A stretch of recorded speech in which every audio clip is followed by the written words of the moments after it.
Assalamualaikum warahmatullahi wabarakatuh. Mudah-mudahan sehat semua ya teman-teman. Ini saya pakai baju yang agak formal, pakai kostum formal. Ya, ini persiapan mau kondangan. Ini baju ini baju batik sebenarnya. Kalau ini khas Bengkulu, batik besurek atau kain besurek. Kain besurek ini sebenarnya kain bersurat begitu. Surat itu bersurat artinya bertulis, artinya ada tulisannya. Nah, memang motifnya itu sesungguhnya ada tulisannya. Yang menjadi khasnya itu adalah tulisan seperti ini nih. Seperti huruf Arab. Ya memang mengadopsi dari huruf Arab, tetapi huruf Arab ini tidak bisa dibaca, bukan susunan huruf-huruf yang membentuk suatu kata atau kalimat yang bisa dibaca. Jadi ini huruf Arab yang tanpa makna lah begitu ya. Nah itu khasnya kain besurek atau batik khas Bengkulu, dan tentu Bengkulu sebagai bumi Rafflesia itu ada motif bunga Rafflesia di sini. Nah itulah ciri khas batik Bengkulu atau kain besurek ya, seperti ini. Apapun gambar bentuk coraknya, kalau ada ini motif-motif seperti huruf Arab, terus ada bunga Rafflesia, ya itulah kain besurek, ya, batik besurek khas Bengkulu. Em, ya sebenarnya saya tidak akan membahas masalah batiknya. Saya teringat bahwa bulan ini adalah bulan Oktober bagi bangsa Indonesia. Bulan Oktober ini cukup spesial. Kenapa? Karena inilah sebagai bulan bahasa kita, bulan bahasa Indonesia ya. Dan bulan bahasa Indonesia dinyatakan lahir ya pada bulan Oktober ini. Yang tentu kita semua tahu pada Sumpah Pemuda 28 Oktober 2028 ya, sebagai apa namanya, momen atau saat lahirnya bahasa Indonesia. Mungkin kita semua terbiasa mendengar ungkapan atau kata-kata apa namanya, mengaku berbangsa satu, bangsa Indonesia, mengaku bertanah air satu, tanah air Indonesia, berbahasa satu, bahasa Indonesia, begitu ya.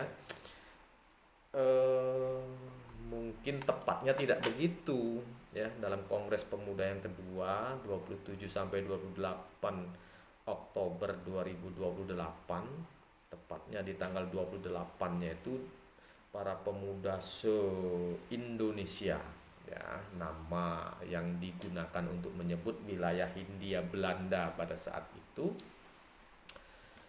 diikrarkanlah tiga sumpah pemuda yang butir-butirnya disepakati, dan saya yakin mungkin sebagian besar kita sudah hafal atau paling tidak poin intinya hafal seperti tadi saya katakan tadi ya.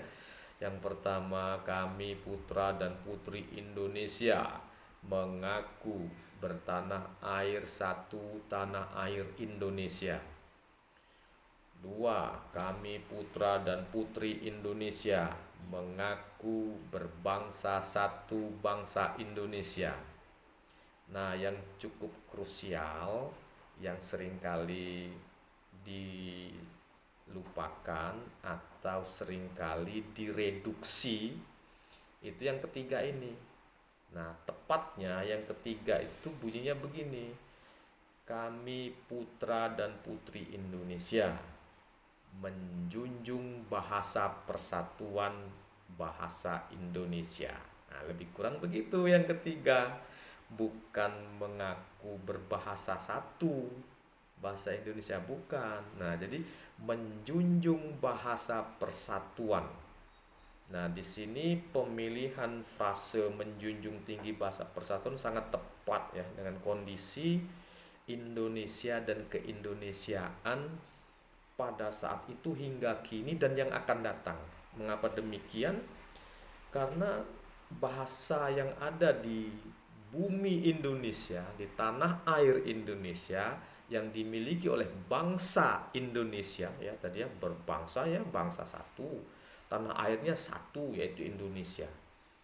Itu kita memiliki beragam bahasa ya, bahasa daerah, dan itu maknanya bunyi sumpah atau ikrar yang ketiga itu menunjukkan dengan adanya bahasa Indonesia sebagai bahasa persatuan kita junjung tinggi.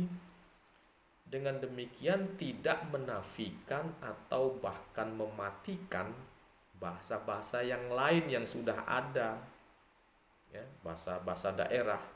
Dan justru bahasa daerah ini perlu tetap dilestarikan karena bisa menjadi khasanah, sumber bagi pengembangan bahasa Indonesia ke depan. Nah, jadi saya kira sangat tepat sekali frasa menjunjung tinggi bahasa persatuan, bukan mengaku berbahasa satu.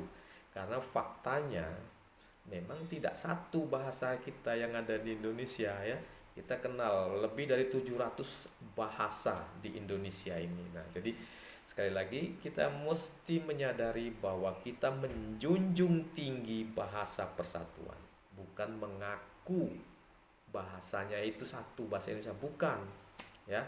Oleh karena itu tepat sekarang ini slogan pusat bahasa ya yang membina bahasa Indonesia itu, pertama, utamakan bahasa Indonesia, lestarikan bahasa daerah, kuasai bahasa asing. Nah, ini saya kira sangat tepat, dan konteks di bulan Oktober ini sebagai bulan bahasa juga sangat tepat saya mengungkapkan ini. Bagaimana kawan-kawan? Setuju? Komen. Assalamualaikum warahmatullahi wabarakatuh.